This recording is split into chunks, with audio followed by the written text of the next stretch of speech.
तर रत्नागिरी सिंधुदुर्ग लोकसभा मतदारसंघासाठी महायुतीत रस्सीखेच पाहायला मिळतेय। ही जागा भाजपला सोडणार नाही, कोणत्याही परिस्थितीत ही जागा शिवसेनाच लढवणार असा दावा शिवसेना नेते रामदास कदम यांनी केलाय। कदम यांनी भाजपावर निशाणा साधत सर्व पक्षांना संपून एकट्याला जिवंत राहायचंय का असा सवाल केलाय। तर दुसरीकडे नारायण राणे हे भाजपकडून लोकसभा निवडणूक लढवणारच असल्याचं बोललं जात आहे। मात्र कदम यांच्या दाव्यामुळे महायुतीत वाद होण्याची शक्यता आहे।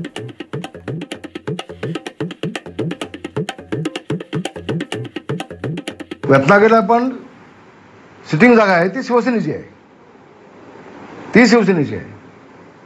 हे तुम्हाला सगळ्या पक्षाला संपून तुम्हाला एकटा जिवंत राहायचं का भाजपला, असं त्यातनं निष्कर्ष निघेल। मग म्हणजे कसं होईल, आपण दोघे भाऊ भाऊ, तुझा आहे ते वाटून खाऊ आणि माझ्याला हात नको लावू, असं होता नाही, असं होता नाही।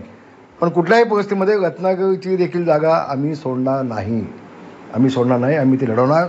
पण ती आमची आहे, आमच्या हक्काची आहे, आमची सिटिंग जागा आहे।